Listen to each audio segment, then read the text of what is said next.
Nuestros invitados de hoy son Ricardo Vázquez Kunze, un conocido de ustedes, y un nuevo invitado a las 5 de las 7, el doctor Alfonso Baella.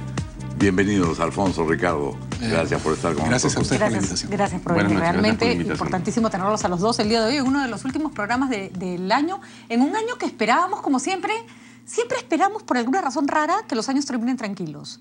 Eso nunca y eso nunca pasa. Pero en el Perú, esperar tranquilidad siempre es algo un poco, digamos, iluso, como un sueño, ¿no? Sí, porque siempre la noticia acá, pues, es más veloz, más interesante y, bueno, sacude siempre, ¿no? Y más intensa. Y más intensa, ¿no? La intensidad que ha provocado la ley de empleo juvenil, por citar una de las noticias que nos hemos ocupado toda la semana.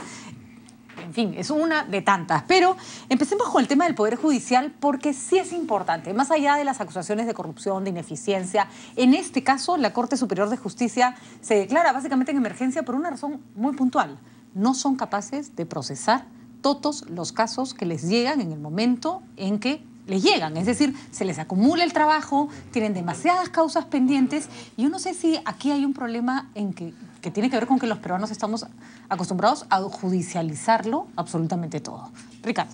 Bueno, para comenzar, me parece una muy buena medida que el Poder Judicial de alguna manera se autorreforme, ¿no es cierto? Porque siempre, todos los gobiernos, cada vez que estamos en vísperas de una elección, siempre hay alguien que dice hay que reformar el Poder Judicial, y las reformas que han venido de fuera siempre han sido fatales para el Poder Judicial. Porque el Poder Judicial tiene una forma de funcionar muy característica y muy peculiar que conocen los que están dentro del Poder Judicial. Así es. ¿No? Entonces, la idea de que va a venir un gran reformador y va pues a poner orden en el Poder Judicial puede ser buena para las galerías, que efectivamente está esperando que se agilicen las cosas, que haya menos corrupción, etcétera. Pero no es una buena medida en el sentido de que logre un éxito, ¿no? Hemos visto cómo han fracasado diferentes reformas del Poder Judicial. Entonces, a mí me parece bien que el presidente de la Corte Superior, el señor Siqueiros, haya tomado esta decisión.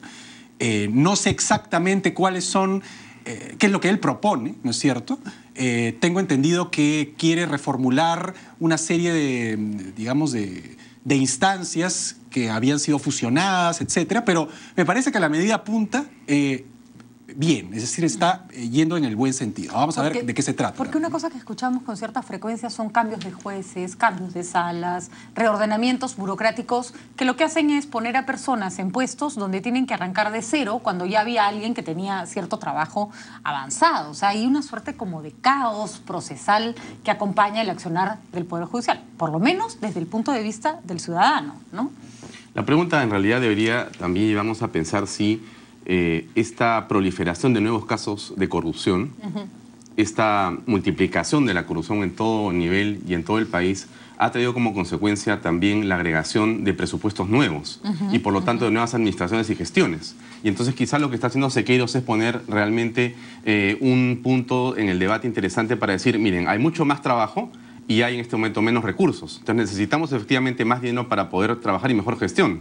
Pero también aparentemente hay ahí, o podría, digamos, interpretarse como que existe una suerte de enfrentamiento entre un viejo código y un nuevo código. Hablaba con un abogado que me decía, mira, aquí lo que puede estar ocurriendo es que exista un enfrentamiento, una superposición entre el Código Procesal del 1940 y el del 2004, que básicamente es un viejo y uno nuevo que lo que hacen es hacer que se dupliquen muchas funciones y por lo tanto se han creado nuevas superestructuras dentro de la Administración de Justicia y eso está generando seguramente una mayor recarga procesal. Eso es solo en el ámbito penal, Alfonso. Así es. Y aquí hay una decisión que no es solamente del presidente de la Corte Superior, sino del presidente de la Corte Suprema, que es en realidad quien ordena la reorganización de la Corte Superior de Justicia de Lima, porque, como decía Ricardo, las reorganizaciones que han venido de fuera han sido fatales para el Poder Judicial,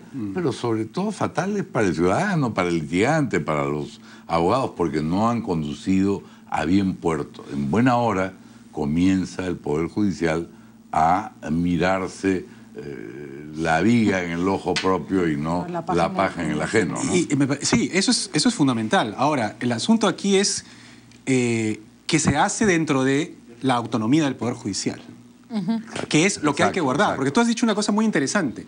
es fatal para el Poder Judicial, es fatal para el ciudadano, pero es fatal para las instituciones de la República. Porque si tú ves las encuestas de confianza que tiene el público en el Poder Judicial, que es, digamos, si hay un Poder Judicial malo, ¿no es cierto?, en cualquier, digamos, sistema de gobierno, ese sistema realmente está en entredicho, digamos, le falta una legitimidad, que es la administración de justicia. Entonces, lo que nosotros hemos visto constantemente es que se interviene el Poder Judicial, vulnerando la autonomía del Poder Judicial, y esa intervención, que aparentemente es para que mejoren las cosas administrativas en el Poder Judicial, no tienen otro fin que intervenir el Poder Judicial políticamente.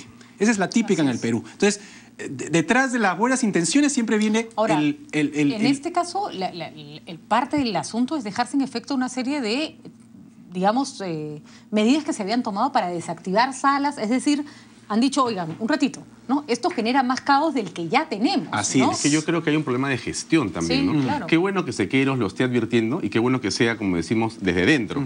Y que esto tenga una independencia, porque al final de cuentas, ¿qué queremos los ciudadanos? Que haya una administración eficiente. Y eso solamente se puede dar y clara, ¿no? si es que los propios instituciones se reforman desde adentro, ¿no? Y en este caso no hay independencia o no hay dependencia política, ¿no? Desgraciadamente, Alfonso, hay un tema que es crucial y que no depende del propio Poder Judicial, sino del Consejo Nacional de la Magistratura, y es la provisionalidad de los jueces. Mientras tengamos jueces provisionales que pueden ser cambiados a mitad de un proceso o a mitad de los miles de procesos que están viendo, vamos a tener dificultades en una sana administración de justicia. De hecho, la idea es qué es lo que tenemos que hacer los ciudadanos, cómo podemos exigir mayor celeridad, justicia e independencia, porque nos queda a nosotros finalmente señalar si esto está bien o está mal desde el punto de vista del ciudadano común y corriente, ¿no? Y creo que la ciudadanía tiene que verlo de una manera positiva. No debería verlo como alarma que Sequeiros, que tiene autonomía y poder, pueda reclamar más eficiencia y gestión, que es finalmente lo que está diciendo él, ¿no? Creo que eso hay que saludarlo. Ahora, hay un aspecto que tal vez pudiéramos considerar qué se puede hacer con él. El caso de la cantidad de juicios que se anularon o que quedaron en nada, que había interpuesto Orellana contra periodistas, que solo ocurre después de años, cuando Orellana está preso, dan cuenta de un poder judicial que está siendo utilizado por una persona para fastidiar.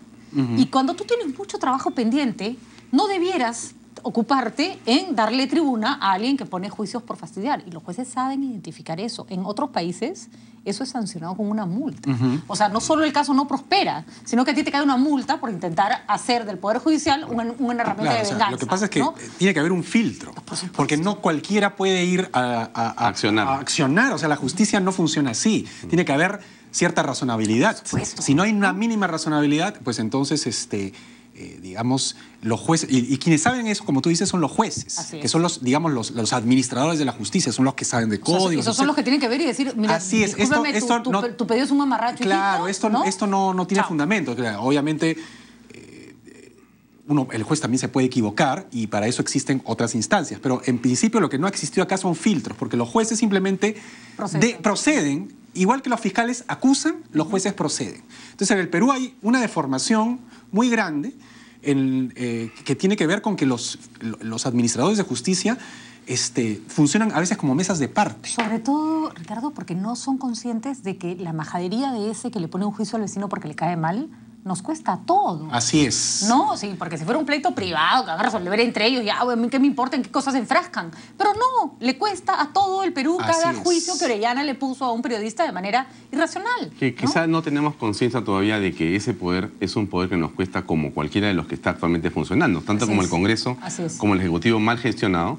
Un poder judicial mal gestionado nos cuesta a nosotros una enorme cantidad de dinero y también de decepción y desprestigio, ¿no? Y eso le hace mucho daño en general a la democracia y a todo el sistema. Y le quita tiempo a causas justas. Sí. Porque por cada expediente tonto que entra en el que un juez tiene que hay un montón que sí tendrían que haber entrado, ¿no? Lo que pasa es que el costo es algo abstracto para el ciudadano. Así es. Entonces, claro, uno decía, oye, nos cuesta millones de dólares, pero al ciudadano salvo hasta que te toca pagar un abogado y ahí te das cuenta que de esotérico el costo no tiene nada. Efectivamente. Esa es la verdad. Bueno. Vamos a nuestro segundo tema de hoy. Por supuesto. Que tiene que ver, bueno, es una especie de continuación, porque tiene que ver precisamente con la corrupción que corroe a estas instituciones claves, Poder Judicial, Ministerio Público, la renuncia de Proética a participar de la Comisión de Alto Nivel Anticorrupción en protesta por la presencia en esa comisión del fiscal de la Nación, del señor Carlos Ramos Heredia, es una llamada de atención desde la sociedad civil a lo que está sucediendo con estas instituciones, ¿no? Desde acá, mis respetos y felicitaciones a Cecilia Blondet por la entereza. No es fácil tomar una decisión así, ¿eh? No es fácil porque Proética está asumiendo una posición muy radical, pero ya estamos hasta la coronilla de posiciones blandengues. De Ramos Heredia. Sí, también, por supuesto. Bueno, yo ahí tengo, digamos, sí, lo que pasa es que ahí hay una interpretación, ¿verdad? O sea, el fiscal de la Nación, yo también creo o sea, yo creo que ya llegó hace mucho tiempo. Solo falta que pida Melcochita que se vaya. Sí, o sea, digamos, yo creo que todo el mundo ya, digamos, ha dicho, ya estuvo bueno. Acá ya hay algo que, digamos, está impidiendo que el Ministerio Público tenga la mínima credibilidad que se le puede exigir. Ahora, el asunto es que el fiscal de la Nación... Perdóname, Ricardo. Sí. No es solo un problema de credibilidad, es un problema de que el señor Ramos Heredia está siendo investigado por el caso de corrupción más grave que enfrenta el país. No, yo sé, es el caso Rihanna. Sí, precisamente... Ese señor no puede ser pues, juez y parte. Claro, el asunto es que él, precisamente por eso, el Ministerio Público hoy día está, digamos, totalmente carente de credibilidad. Ahora, el asunto es que, creo yo, ¿no es cierto?, hay que ponerlo en perspectiva, es que el fiscal de la Nación, la Fiscalía de la Nación está representada por el fiscal en ese consejo. Y es difícil, ¿no es cierto?, que se retire el fiscal, o sea, que se retire la fiscalía. En último caso, el fiscal podría él tomar la decisión de retirarse y mandar a otra persona, que también podría ser cuestionada porque el fiscal lo ha puesto ahí. Entonces, es difícil, ¿no es cierto?, que la fiscalía como institución representada por el fiscal, en este caso, lamentablemente, por Ramos Heredia, se pueda retirar del consejo. La interpretación según la cual, que es lo que dice Ricardo Uceda, que ha escrito un artículo hoy día sobre el particular, en el caso de que Ana Jara y Daniel Figalo le piden a Cecilia Blondet que no se retire, y la interpretación que se da es que eso significa que el gobierno está apañando a Ramos Heredia. Eso sí me parece que no se puede colegir de ahí. Una conclusión apresurada, digamos. Precisamente porque, digamos, otro poder del Estado no puede decirle al fiscal, oye, ¿sabes qué? Ándate. Eso no es así. Yo quería tomar tu posición, Guido, que me parece muy válida en el sentido siguiente, ¿no? Creo que el Consejo Nacional de la Magistratura debería pronunciarse en torno a estos 4 procesos que piden la destitución del fiscal de la Nación. No es poca cosa, porque cuando tienes un juez que es acusado de corrupción se le separa. Pero en este caso tenemos 4 procesos abiertos contra el fiscal de la Nación y no se ha hecho nada al respecto. Y entonces cuando vemos, según lo que estamos comprobando por los medios periodísticos, de que en el caso de la Fiscalía es donde se está produciendo aparentemente una lentitud para los procesos de corrupción, justamente, tanto en el caso de Belaún del Oso como de Rihanna y otros más, entonces es legítimo que los ciudadanos nos preguntemos qué está ocurriendo. Y lo que ocurre con el caso de Proética ocurre también con todos los que estamos mirando esto de afuera y decimos cómo es posible, indignados también, que ocurra algo por el estilo y que no se haga nada. Y que este señor participe en el Consejo Nacional Anticorrupción. Y quería comentar un tema más adicional agregando a esta conversación esto que he leído, que me parece interesante, ¿no? Las Naciones Unidas hacen una encuesta mundial sobre el tema de temas relacionados a la gobernanza en general. Y entonces preguntan cuáles son los asuntos que preocupan a los pobladores, a varios millones de personas. Y son 3 temas interesantes. El primero es lo que tiene que ver con la educación, el segundo con el tratamiento médico y el tercero con la libre información o el acceso a la información, la transparencia de la gestión en los gobiernos. No te creo que es tan importante. Y entonces, inclusive es mucho más importante que el tema medioambiental, que en el número de los 16 es el número 15. Así es. Entonces, con esto, ¿qué quiero decir? Que efectivamente para los peruanos y para todas las personas en general, ¿no es cierto?, este tema es fundamental. No se puede desdeñar, no se puede minimizar, no se puede decir, oye, pero es el fiscal, no va a estar metido en problemas. Perdóname. El fiscal de la Nación tiene como principal función ser transparente, pero no lo está haciendo, lamentablemente, como vemos en la actualidad, y con un Consejo Nacional de la Magistratura que no hace honor a lo que debería hacer. Estamos discutiendo una serie de procesos de corrupción, pero aquí no se pronuncia. La pregunta es ¿por qué? ¿Quién tiene la respuesta?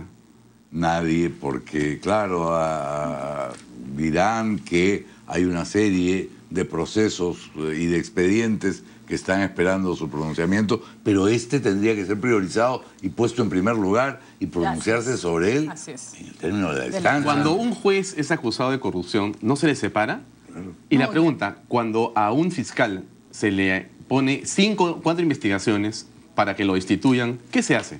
Aparentemente nada. Además, José Uvas lo dijo clarísimo, me parece que es una voz más que autorizada. Desde la época de Blancanelli y Acolán no veíamos algo tan complicado, ¿no? Y además, vamos a ser absolutamente sinceros, cuando Ramos Heredia sale elegido, con todos los cuestionamientos, la posición más o menos general fue, ok, veamos qué pasa. Pero ya vimos. ¿no? Pues, Pero ya el beneficio de la duda. El beneficio de la duda. Ya no hay dudas ni certeza, señor Ramos Heredia, le toca irse. O sea, ya no aparece beneficio de la duda, aparece otra cosa. Además, ¿sabes qué? Yo dudo mucho de la honorabilidad de las personas que se quedan en cargos en los que su presencia entorpece todo. A mí ya la verdad, si el señor es culpable o no culpable, eso lo va a decir un juicio como debe ser.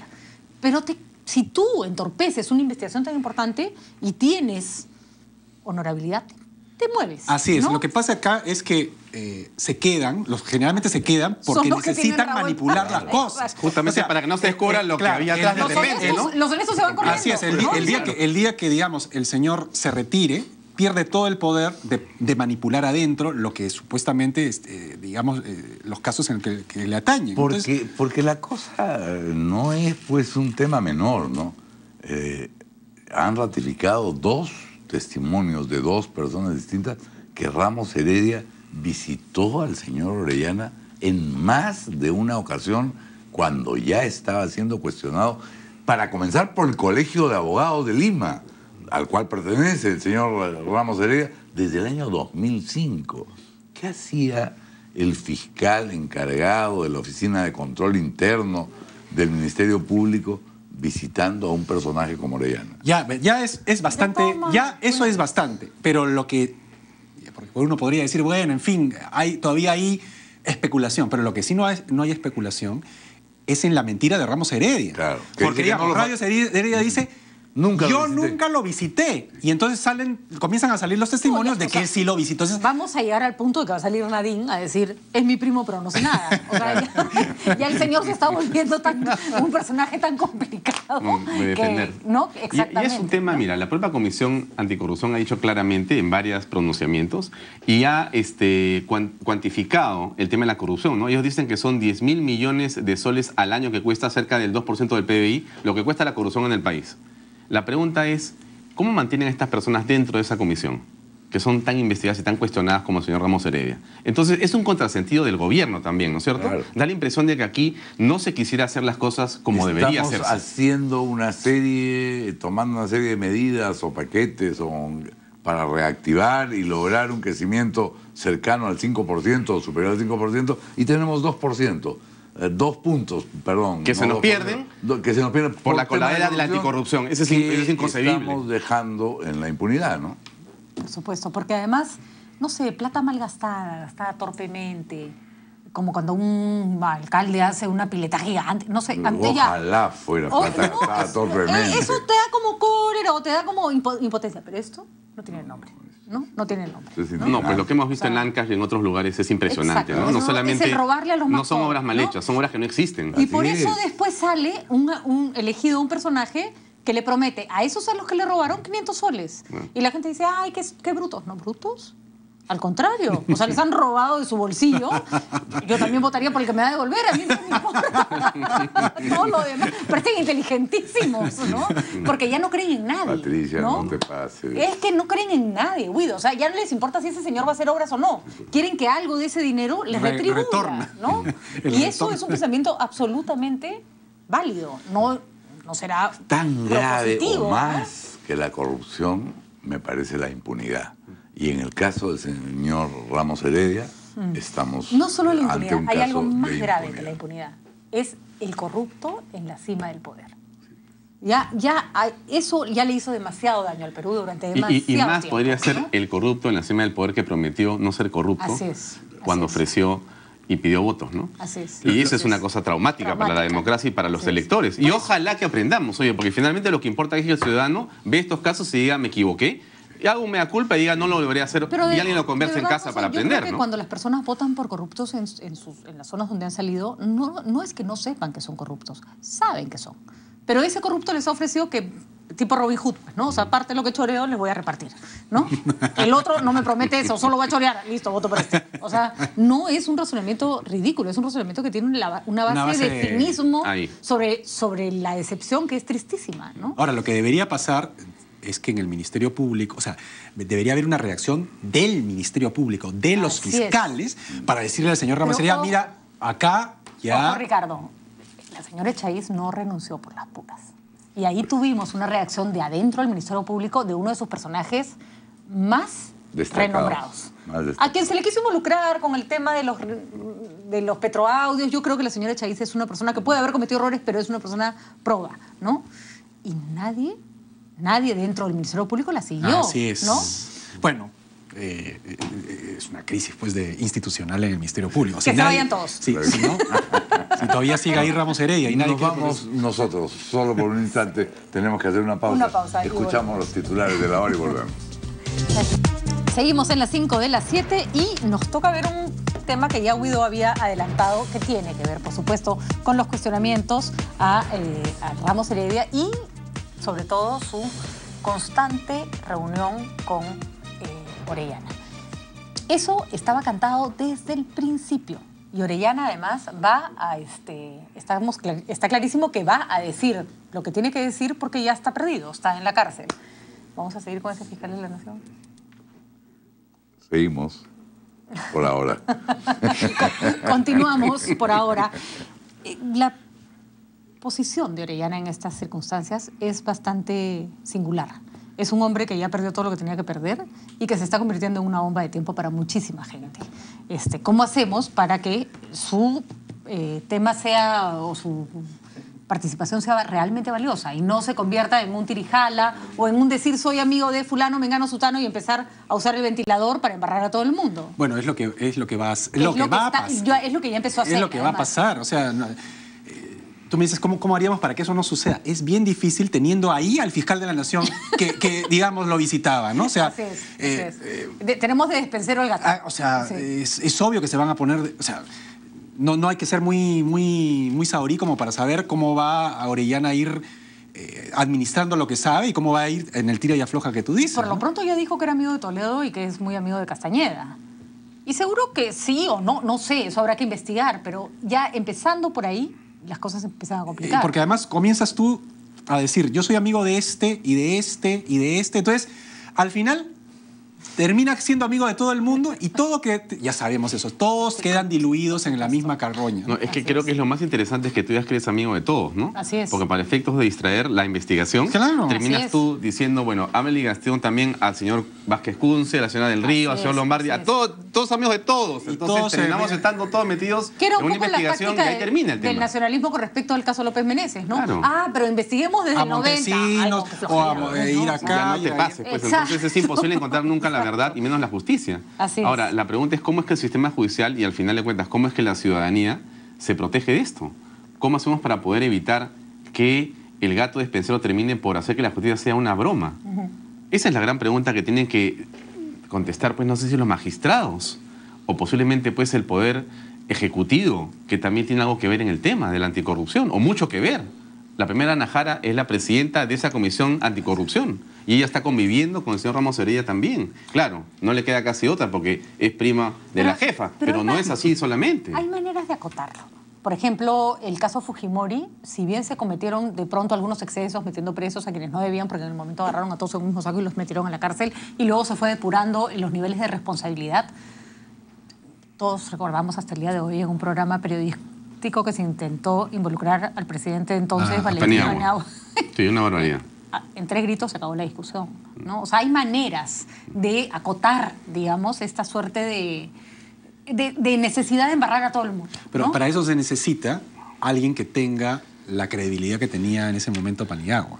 Porque Bueno, Y la tranquilidad de conciencia. Así es, que porque tenía. obviamente O sea, para levantar el el teléfono, que visitó a, para levantar a Orellana no va a decir, yo no le permito a usted que me venga Para a levantar decir y el lo voy a teléfono y acusar. pegarle gritos a un periodista al aire, presidente electo, o no electo, pero presidente en funciones, Presidente, tienes que ¿no? tener realmente la convicción de que De no que tiene no, nada que así ocultar. es, ¿no? efectivamente. Y eso, por lo visto, es una gran interrogante para todos los mencionados, ¿no? Porque nadie sale a decir, oiga, me están difamando ni nada. No, no. Y los tentáculos llegan pues también al Congreso de la República, como también hemos escuchado y hemos visto, ¿no? Entonces termina Terroríficamente al Congreso de la República, por ¿no? poner a personas que aparentemente son intachables con cuestionamientos, ¿no? Y eso preocupa muchísimo, porque nuevamente la política se devalúa nuevamente ahí, ¿no?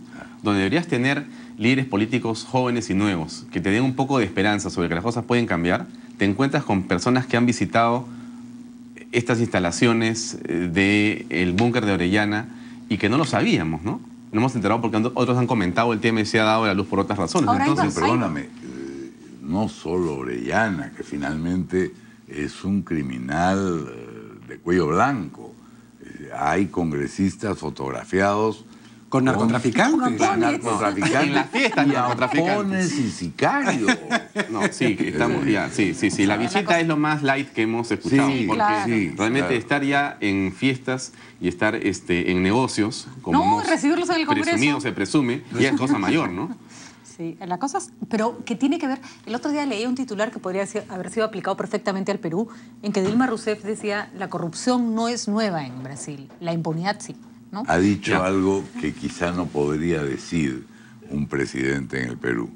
Voy a consultar al Ministerio Público antes de nombrar a mi gabinete para saber quiénes están No, acá- involucrados, Acá investigados. más bien es, no le voy a contar al Ministerio Público. Pero yo preguntaría y me haría la pregunta, ¿no?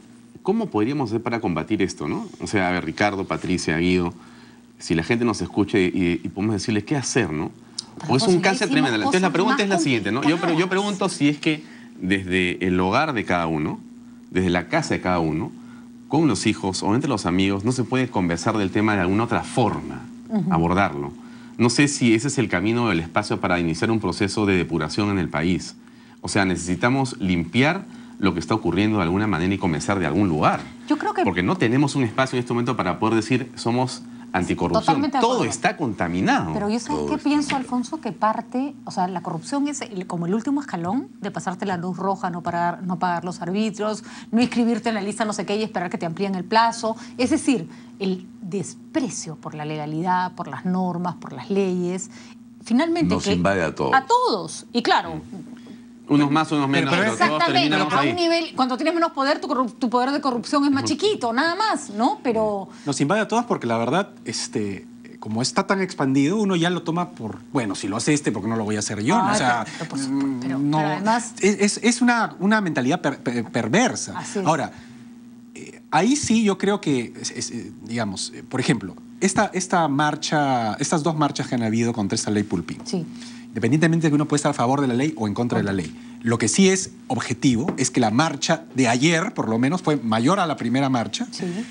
y que la ley ha terminado, creo que yo, ahí con la marcha de ayer. Entonces, sí hay momentos en que digamos, que si se marcha porque una ley no te afecte, también puedes marchar porque para la que el justicia... Ministerio Público- Así es. Por Yo voy a- ejemplo, yo voy a haz una- rescatar Porque una la frase. propuesta, perdóname, la propuesta de Alfonso, que me parece absolutamente razonable, es de largo plazo. Así ¿No es es. cierto? Tiene que ver con educación, tiene que ver con cultura, tiene que ver con el clima familiar. La marcha puede tener un efecto real. efecto más inmediato. Más inmediato. Y rescato la frase de una gran amiga, Jimena Ciarralta, que ponía en el Facebook el otro día. Yo no sé si estoy a favor o en contra de la ley, decía, da lo mismo. Pero empezar el 2015 con unos jóvenes empoderados defendiendo sus derechos, a mí me hace sentir mejor. O sea, yo de hecho creo que la ley tenía una buena intención. Los jóvenes creen que no, ellos van a ser los afectados, ellos son los que tienen que salir a marchar, ¿no? Patricia. Y tratar de acomodarse o acomodar a las circunstancias a sus beneficios también. Ahora, ¿no? el problema con la... O sea, aquí, Eso es ciudadanía, Aquí ha ¿no? funcionado, ¿por qué? Porque han sentido, bien o mal, o equivocadamente o acertadamente, que eso los afectaba. Lo que pasa es que hay que digamos,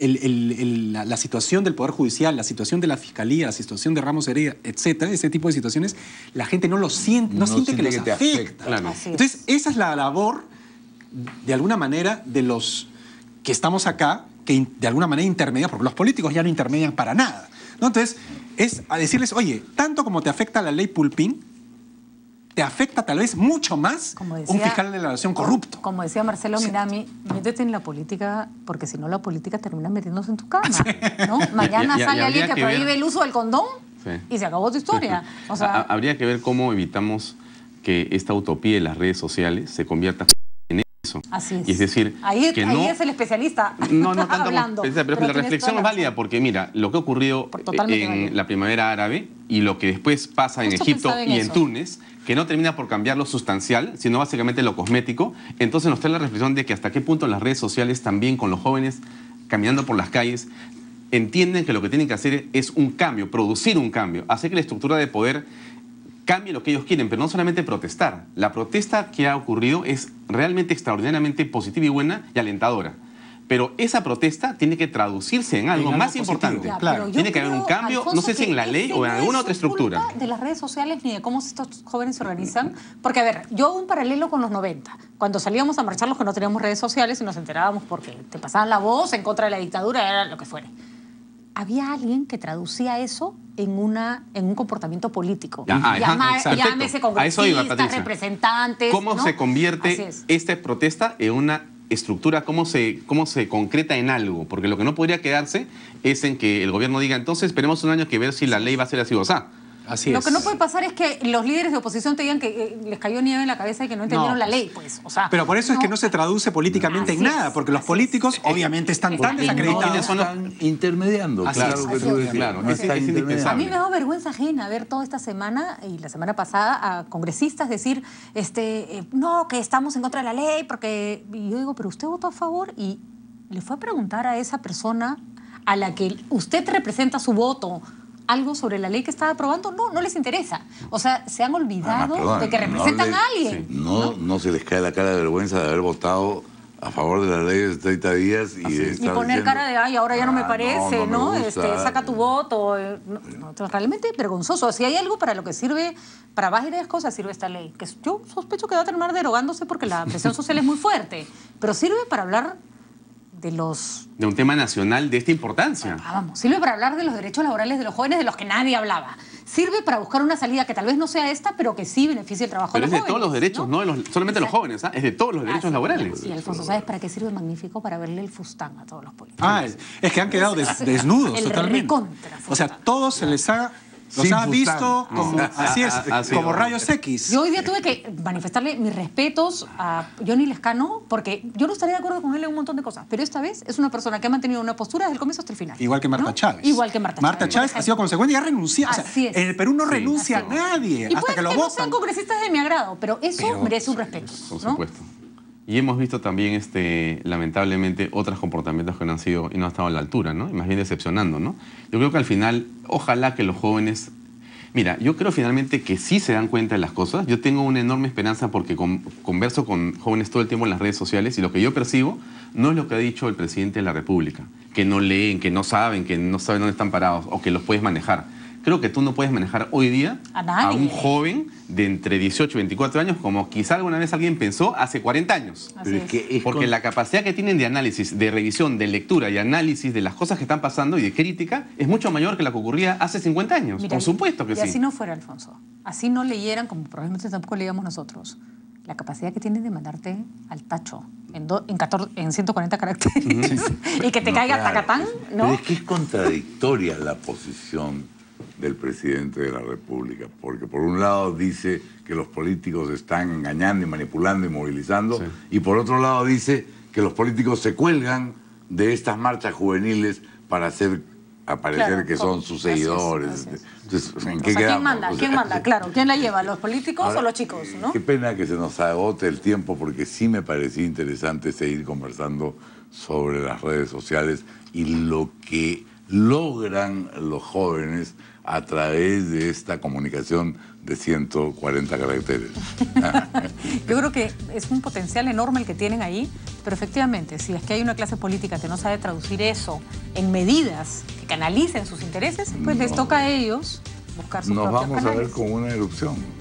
Nos vamos a ver con una erupción en algún momento. Así es. De todas formas, es una Que no manera... es lo mismo que una eruptiva. Es una manera fantástica, y aquí entranos, para cerrar este bloque, es una manera fantástica de cerrar el año, ver a los jóvenes empoderados protestando por lo que ellos consideran válido. Sí, Es penoso ver al ministro del Interior hablando de una marcha violenta que no existe. Reivindicar, ¿no?, a los jóvenes que han hecho la marcha correcta, en su sitio y educadamente. Y más bien no mezclar con aquellos que al final terminaron desvirtuando la marcha. Pero porque eso no debería ser. Siempre hay, la verdad. No, estamos de acuerdo, ¿no? pero no puedes decir, miren cómo se comportaron Así porque es. hubo 10 minutos de descontrol al final Además, por los aquí infiltrados. ¿No? Creo que no es así. Aquí entre nos, el ministro Resti sale con esto. No hemos tocado a los jóvenes ni con el pétalo de una rosa. No, porque no los tiene que tocar, ministro. Así que eso no es algo de lo que se tiene que vanagloriar. Absolutamente. No, esa es su función, es no tocar a los jóvenes, por si acaso. No, y a ningún ciudadano que ejerce su derecho a protestar. Por favor, Pues ahora hay que metamos. agradecerle porque no nos agarra palos. Perdón. Por favor. Siempre y cuando la protesta no invada Así es. Sí, los derechos Pero ajenos. yo creo que ha sido... Y a veces, Sí, y a veces- en fin, anoche, quizá con infiltrados, quizá al final, pero que me interrumpa la avenida de Arequipa durante 2 horas, a mí no me parece muy pacífico que digamos. Es decir, Yo si no hubiera interrumpido ninguna avenida, la verdad que... no, Todos hemos interrumpido algo aunque alguna la vez hayas en la vida. interrumpido, pues, o sea, Ay. de lo que se trata es de avanzar. O sea, Bueno, mira, hay que claro que interrumpir. Vamos a una pausa y volvemos. Bueno, en vista de que no nos queda mucho tiempo en el programa y ayer nos pasó que no nos alcanzó el tiempo para comentar esta noticia, hemos decidido hacer un cambio de orden. A ti te toca la quinta. Así que yo presento la última noticia porque es fundamental. Existen los llamados pueblos no contactados, que son personas que en la época del caucho, básicamente, en la que la selva fue un espacio absolutamente hostil, en que los grupos indígenas o los grupos nativos amazónicos fueron esclavizados, decidieron no tener ningún contacto con la cultura occidental, por obvias razones. Estas personas han vivido en nuestra enorme selva y la selva del Brasil, porque para ellos no existen fronteras entre países, sin hacerle daño a nadie. Sin embargo, hace unas semanas, hace unos días en la realidad, se registró un ataque de la etnia Mashco Piro, que es una etnia en aislamiento voluntario, contra una comunidad de colonos en la selva peruana. Aparentemente, Patricia, no eran colonos, son también nativos, pero trasladados por el Instituto Lingüístico de Verano para Colonos labores... en un sentido amplio del término. En el sentido que han sido trasladados y que no estaban en su lugar de origen, digamos. ¿Por qué ocurre esto? La primera interpretación que nos ha puesto a todos los pelos de punta es porque la selva, el cambio climático ha hecho que la selva cambie y ya no hay selva para tanta gente. Y que los territorios protegidos para estas tribus se van viendo reducidos, ¿no es cierto? Por una serie de temas, narcotráfico, tala ilegal, en algunos casos... En el caso de la comunidad atacada han sido todos, no estaban en ese momento, habían salido a votar, porque tenían que votar por autoridades regionales y municipales, y van a ser evacuados, o ya deben haber sido evacuados por el Ministerio de Cultura. Pero es esta típica noticia que aparece en un pedazo del periódico que si uno la analiza en detalle, nos te das revela cuenta de la cantidad de cosas que están mal en nuestro país. Primero ¿no? revela que el Perú no somos nosotros. Así para comenzar. Es decir, nosotros estamos discutiendo vamos a discutir sobre Rivera Hidrogo, la primera dama, estos señores... Ramos Heredia y todo. Y hay señores que, digamos, no los hemos contactado y son peruanos, no tienen DNI. Así es. Y que no saben nada de nada. O sea, no saben de nosotros, pero nosotros tampoco sabemos de ellos, salvo por la noticia que digamos, publican los periódicos, que es una noticia pequeña. Entonces, esa es la primera gran reflexión que nunca tenemos que olvidar, que el Perú es un país absolutamente diverso, en que hay personas y compatriotas que ni siquiera conocen qué cosa es la bandera del Perú, qué cosa es el himno nacional y quién es el presidente de la República. O sea, viven totalmente... No quieren conocerlo, Ricardo. Es lo que te iba a decir. Y no solamente no los conocemos, ellos no quieren conocernos a nosotros, creo. Quieren conocernos a nosotros. Y tienen su derecho, quizá están en su derecho, porque conocer a los foráneos, conocer a los occidentales, conocer a los blancos, les ha causado muerte y destrucción. Sí, pero es que son muy vulnerables en realidad. Claro, según dicen son todos las los sociedades artículos, más vulnerables del basta un planeta. resfrío para que te vuelvas a la mitad no solo eso. de ese grupo de personas, para comenzar, ¿no? Pero además han sido las tierras han sido tomadas por tala ilegal. Son los primeros asesinados en Brasil por la tala ilegal. O sea, Es tremendo los primeros el que tema. desaparecieron, ¿no? Hay un desarraigo de esas poblaciones de su propio hábitat de una manera increíble y el Estado obviamente no los protege ahora, ¿no? Se supone que debería protegerlos, pero por lo que vemos es una situación bastante delicada, ¿no? Yo recuerdo que en uno de estos penosos artículos escritos en El Comercio por el expresidente García, y digo penosos porque más allá de lo que el presidente García haya hecho o no, a veces sus palabras sobraban, ¿no? Y el perro hortelano sobró desde el primero hasta la última palabra.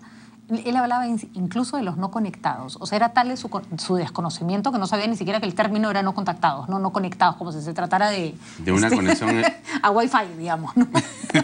O sea, era tal el desconocimiento del presidente de la República. Pero también el nuestro, ¿no? No, claro, o sea, por eso que estamos... Mira, Ahora, es sí, una por favor. sorpresa lo que vemos en los medios, porque no estamos acostumbrados sino a hablar de nosotros mismos todo el tiempo. Así es. Y lo que decía Ricardo al principio, esta es una novedad, que existan un grupo de peruanos de esas condiciones y características que se entran a un país como Brasil y que es prácticamente tomado este grupo para después ser extraído de ahí y regresado al país, es una cosa novedosa, ¿no? La pregunta es si existen políticas públicas hoy día que procuran su conservación y su cuidado. Es que todo es rarísimo, Alfonso, porque yo recuerdo hace unos años que vinieron a Ampliación de Noticias los representantes de los no contactados. Entonces, ¿Y cómo si no estaban contactados? bueno, resulta que los no contactados tenían las redes representantes. sociales. No sabían entrar. Las redes sociales. No seas ahí hay una maldad, hay una maldad, Ricardo. Hay una ironía, hay una ironía, hay una ironía. Se contactan, buscan sal, buscan instrumentos de metal, machetes, ollas, y llevan casi siempre a las orillas. Lo que es impresionante en este caso Es el ataque. es que el ataque ha sido producto de 200 mascopiros. Los mascopiros andan en grupos de 20 a 30 personas, 10 familias como máximo, porque no hay manera de encontrar sustento para 200. ¿Y cómo se explica entonces un ataque de esta naturaleza? Que están en una situación De de... desesperación. Ayer conversaba con un antropólogo al respecto para obtener más información y me decía, es muy impresionante esto de que se hayan juntado 200, todos de sexo masculino, todos adultos, para un ataque de esta naturaleza. Están en un momento de desesperación y esta no colonización, porque son nativos, pero esta llevada a su territorio de una colonia evangelizadora ha sido una especie de hasta aquí pueden llegar. Ahora, es decir, están perdiendo territorio, sus territorios están perdiendo capacidad de sustentación y entonces hay una reacción de este tipo, ¿no? Cameron Y hizo corresponde una al película. Estado no solo no contactarlos necesariamente, No, ni darles protegerlos. DNA, sino proteger Porque y proteger es- sus Totalmente. espacios. Así es, La porque manera es de la- protegerlos ese es el ordenamiento territorial. Así, ¿no? o sea, porque aquí, digamos, ese es el eslabón más débil del Perú. Porque, digamos, como dice... De como toda dice- la sociedad humana. Así es, porque... hay 10 países que tienen, como en el Perú, tribus no contactadas. Brasil, Colombia y algunos Venezuela, otros países tropicales, Paraguay. Venezuela menos.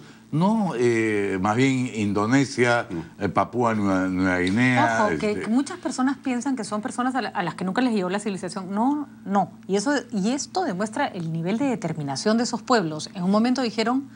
No queremos. Me interno a lo más queremos. hondo de la selva O sea, para no tener que verte la cara. No contactados por propia voluntad. Así es. No por Es no circunstancias de contactados naturaleza. voluntariamente. Así. ¿no? Voluntariamente aislados se les llama Y también. es además, verdad ¿no? lo que dice Guido, tienen contactos esporádicos con la civilización occidental, digamos. Con gente de otras No, porque tribus que ha tenido... incluso llegan a ciudades Sí, y se claro. van con las mismas, ¿no? Pero hay un punto importante. Esos contactos siempre son pacíficos. Uno, nunca son violentos como en este caso. Pero ¿no? el primero, ha habido dos contactos. El primero, que fue hace unos días, ellos llegaron y pidieron plátanos y cosas Sí. por el estilo y se los dieron y se fueron. Y después regresaron por La más. segunda vez ya sí fue algo más, o sea, ya Saquearon. tomaron cosas y saquearon y se fueron. ¿no? Ahora, Bueno, hay 15 etnias en el Perú de no contactados. Un expresidente peruano, el señor Alan García, siendo presidente de la República, dijo que los no contactados eran un invento de los ambientalistas. Francamente. bueno, no, su invento los no acaba contactados de quemar existen. un pueblo entero. O sea, Lo importante acá es que la gente entienda que estas personas necesitan protección. ¿no sabes? Protección porque no solo lo que dice Alfonso es cierto, o sea, naturalmente el contacto con con los mata. Cualquier virus, etcétera, como están aislados y no están contactados precisamente, son vulnerables a la misma enfermedad que para nosotros pues no nos causa nada. Entonces, resfrío, el Estado tiene la obligación de defender siempre a los más débiles. Y estos son los más débiles de los más débiles. Entonces, esa es la obligación del Estado. Es una noticia... Están en peligro de extinción. Y eso no es broma. Nos preocupamos porque hay un pajarito que está en peligro de extinción, el pavito de las rocas. Bueno, aquí hay seres humanos, culturas. Los mascopiros hablan arawak, o sea que ni siquiera son como las otras etnias amazónicas más locales, vienen desde el Caribe. Sin embargo, se comprenden lingüísticamente con algunos de ellos, ¿no? Bueno, hay muchísimo trabajo por hacer. Yo quiero hacer un reconocimiento a mi amigo Roberto Sariquey, que trabaja con los isconahuas, que se está tomándose el trabajo de dejar, porque eso es lo que nos va a quedar, gramáticas escritas de comunidades que hoy están desapareciendo. Los isconahuas son un caso, los captacaibos son otro caso, y necesitamos más gente como él para que finalmente estos débiles entre los débiles no terminen desapareciendo sin dejar rastros. Cuando muere una cultura, muere toda una forma de vida. Me parece notable el trabajo de tu amigo, pero preferiría que queden isconahuas y no una gramática isconahua. Bueno, desgraciadamente, en términos lingüísticos, cualquier lengua hablada por menos de 1000 hablantes... Yo lo sé. Ya fue. En fin. Bueno, y quedan una docena de isconahuas. Esperemos que no sea lo mismo con los mascopiros. Muchas gracias, Alfonso Ricardo. Ha sido un gran programa. Quería decirlo de Feliz aprovechemos para Navidad decirle feliz para Navidad. todos, por supuesto Muchas que sí. felicidades, Mañana comer pavo, sin alusiones personales. Patricia